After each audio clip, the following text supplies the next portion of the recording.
board po ang tawag. Compare sa plywood, ano mo pa, ibabarnish mo pa. Sa hardware po kami. Dito po si Gwen bumibili ng materyales. Di mo na kailangan pintura, varnish. Kasi meron na siya back to back yan. Kabilaan yan. Tsaka yung niya. Ha?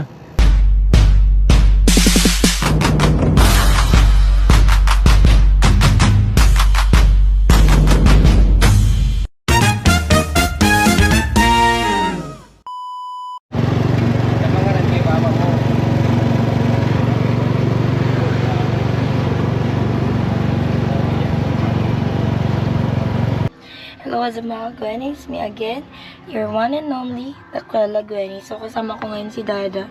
Kumakain siya ng ice cream and also me. My favorite cheese. So, sa ngayon, maya-maya, pupunta po kami dun sa... Saan nga yun da? Hardware. Kasi may bibilin po kami materials. Materials for cabinets. Cabinets para sa 2 kwarto. Kwarto tapos sa Ay, kasama na yung sa kusina. Okay. Yan. Kain mo na kaming ice cream doon.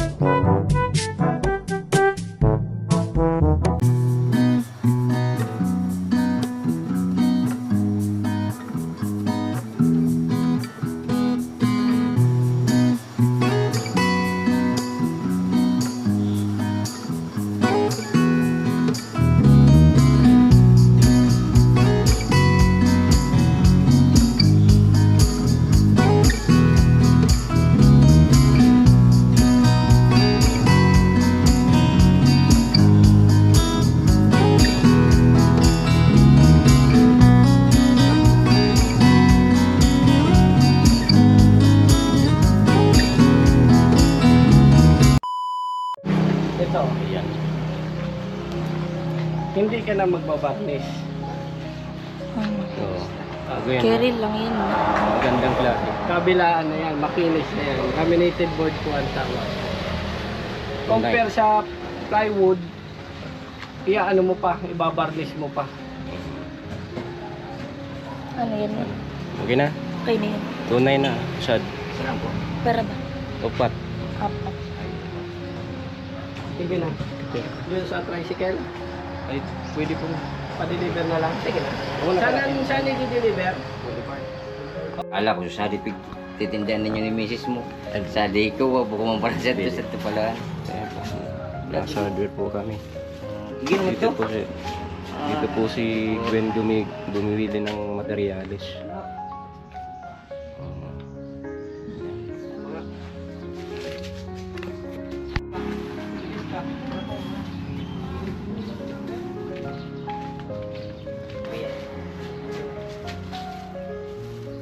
Tadi mo na yan.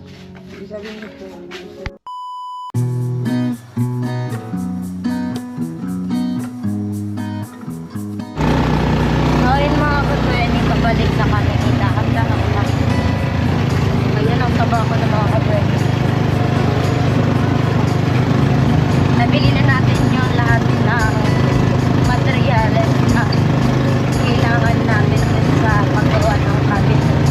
So, ayun mga Gwenny, sabi ko nga, pabalik na kami. Papunta na kami sa Boulevard sector. Siyempre!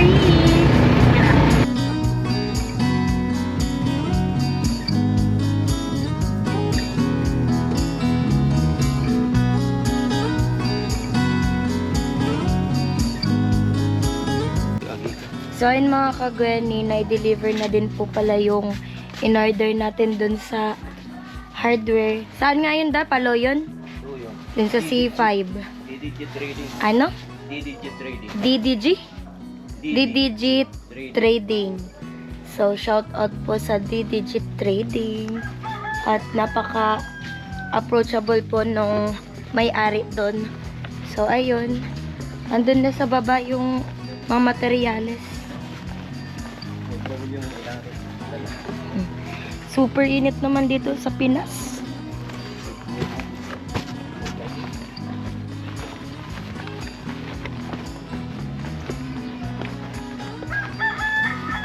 Kainit.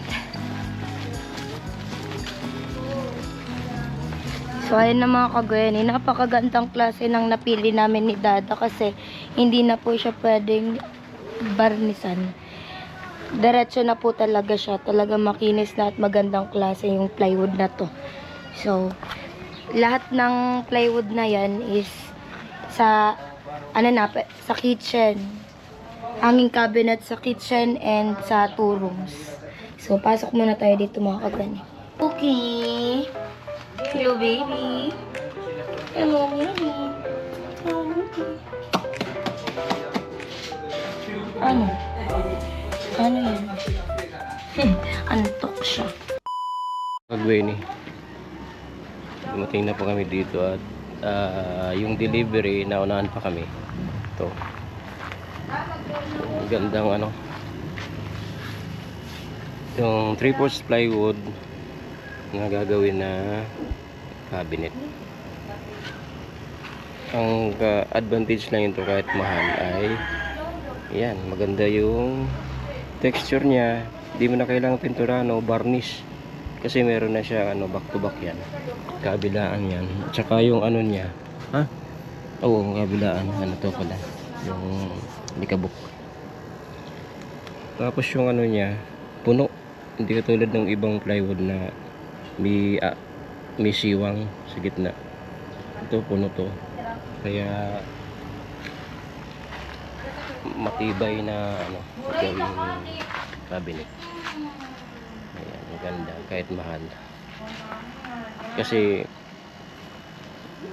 may kasabihan nga kahit mahal, matibay naman o maganda naman. Kaya yun naman ang tinitingnan sa mga mahal na gamit. Yan. Okay po, masyadong mainit ngayon. Maganda yung panahon, maganda yung mangyayari mamaya kasi baka marami na ng mga tao yung pumunta dito sa Boulevard.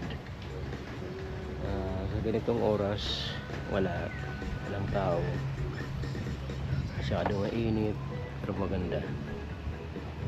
Isa naman yung umuulan. Ayan. Okay po. Yan lang po yung update natin ngayon. Kakain muna na. Kain muna kami. The next day.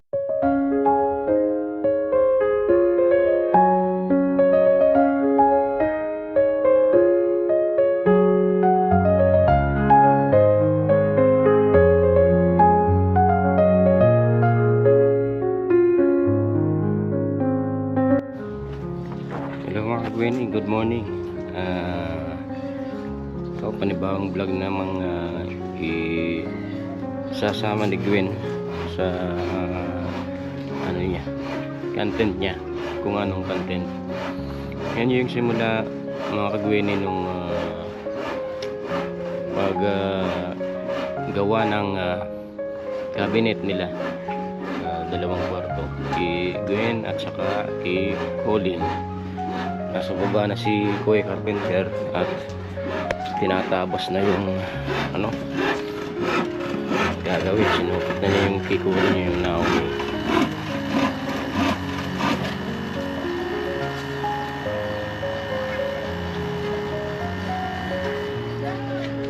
Maya maya punta akong hardware kasi bibili ng materyales pandagdag. Yung bibilin ko yung bisagra pang cabinet, tapos 2 plywood pa na 1/4 marine plywood. Kasi sabi ni Kuya Carpenter, lalagay daw yun sa likod ng cabinet kasi i-fix lang naman yung cabinet sa dingding. Sayang naman kung yung makapal ang ilalagay pa dun sa likod ng cabinet. Kaya nagpapabili siya ng ano lang, yung 1/4 lang, 1/4 size yung kapal ng plywood para dun sa likod ng cabinet, para naman makatipid sa ano, dun sa plyboard na ginagamit, magamit na dun sa ibang paglalagyan. Kaya yun, pati na rin yung ibang gamit, yung black screw, saka ano, may iba pang pinapabili. Kaya maya maya punta na ako dun sa hardware. Okay, yan muna po yung update mga Gwenny. Mamaya ulit. Yan po mga Gwenny, paalis na ako. Next na po ako papuntang hardware, bibili nung dagdag na materyales para dun sa ginagawang cabinet nila Gwen at Colin. Ayan, ito ako sa boulevard oh.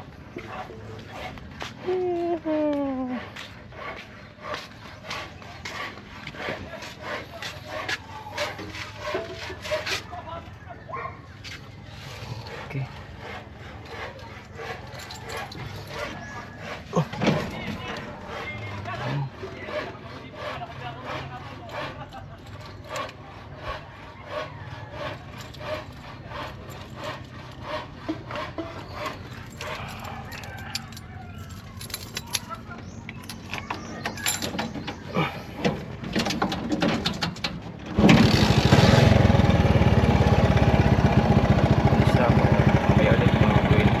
A few moments later. Mga Gwenny, drop by muna ako dito sa palengke at may pinabibili si mama ng ano,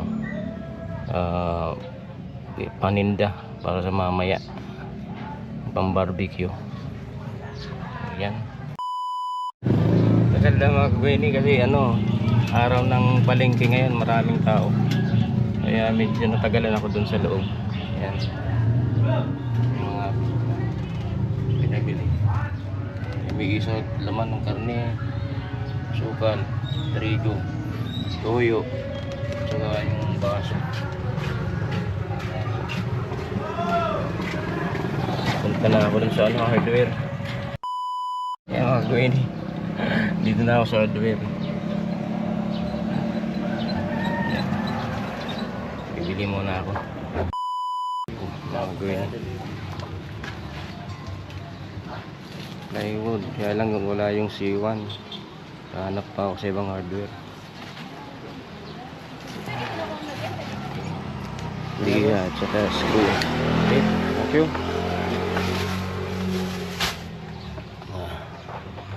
Balik na ako sa boulevard, tapos hanap ko ng C1 pagkatapos. Yung bisagara ng ano, makapal na plyboard. Ayan, dito na ako sa boulevard. Subukan kong kunan habang tumatakbo tong tricycle. Ayan.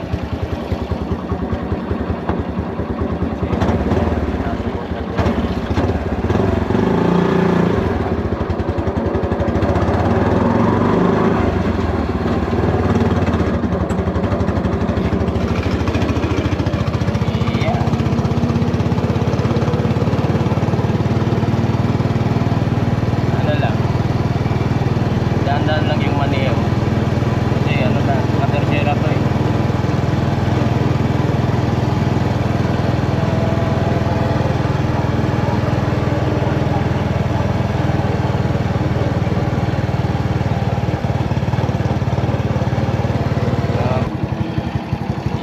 Dito na ako. Papark ko lang tong tricycle dun sa unahan ng pulang tent. At bababa ko na to. Ay nako, init na naman panahon ngayon. Ayan. Tatanggal na ako nitong ano. Kanina linagyan ko ng lubid kasi ayan, yung tali lang sa ano, hardware ay straw lang. dapat pag ganitong plywood o kung gaano kakapal yung ibang plywood or yero. O yero, pag yero ano, ginagamit nila ano, alambre. Pero pag ganitong plywood, straw lang, plastic. Tapos yung biyahe ko malayo, kaya linagyan ko nitong lubid for safety syempre. Ayan, para hindi siya mag-iba ng direksyon. Ayan, tanggalin muna natin tong ano, lubid. So, hindi pala na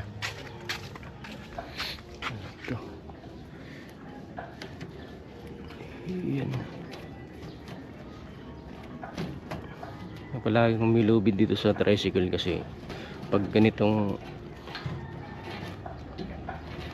yung kinakabit nilang ano, pangtali ay hindi matibay, hindi ako komportable dun kasi kailangan ano, pasiguro lang para safe yung biyahe.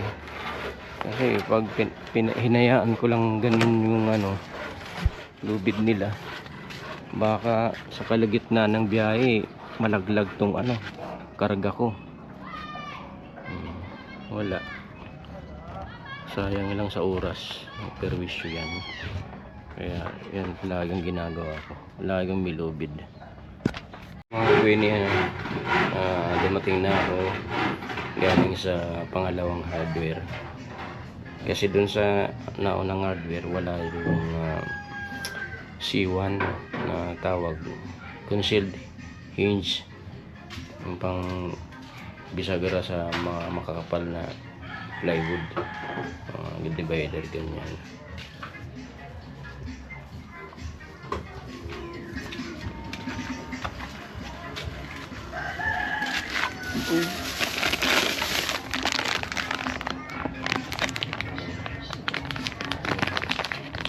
Ito yung tsura niya.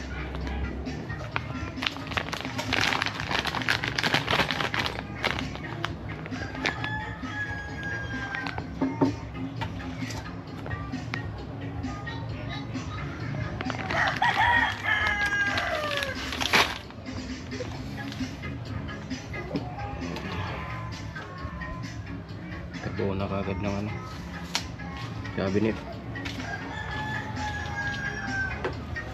Madali talaga pag-arog ka na may bugo, no? Sa dinigamig para ibalagbag-balagbag, ikakana na sana.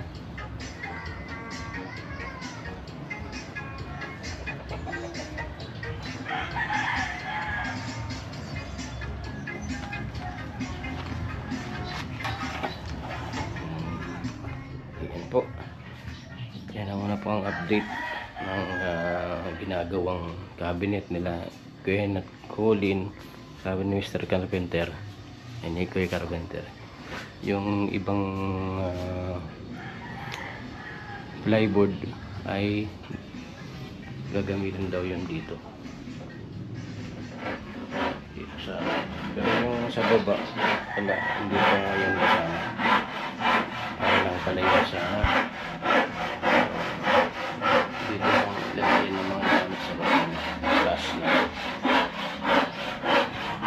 yun sa kwarto nila.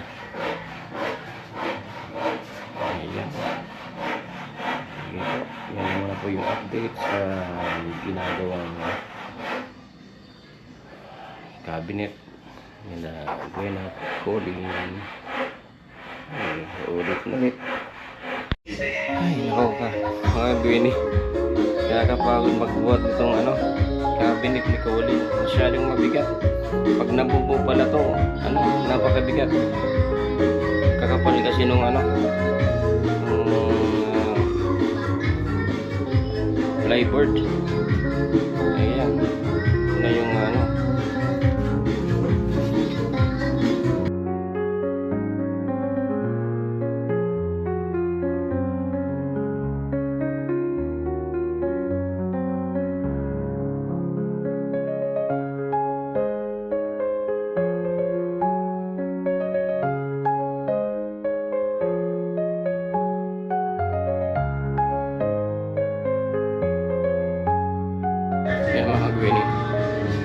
beses na naitas yung cabinet. Masyadong mabigat. Pag buo pala to, mas lalong bumibigat. Ayan, naiakyat na namin kanina ni Kuya Carpenter dito sa kwarto ni Kuya. Itong cabinet niya. Ito na siya.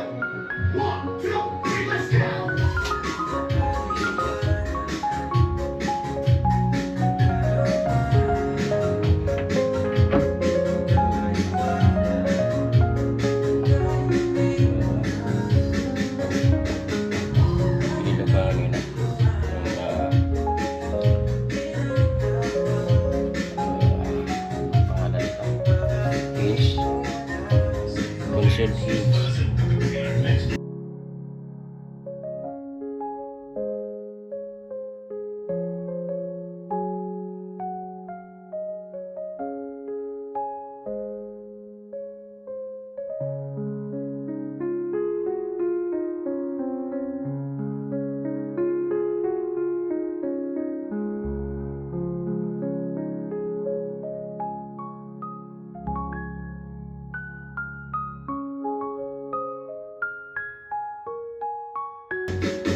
Pinuan yung sinukatan.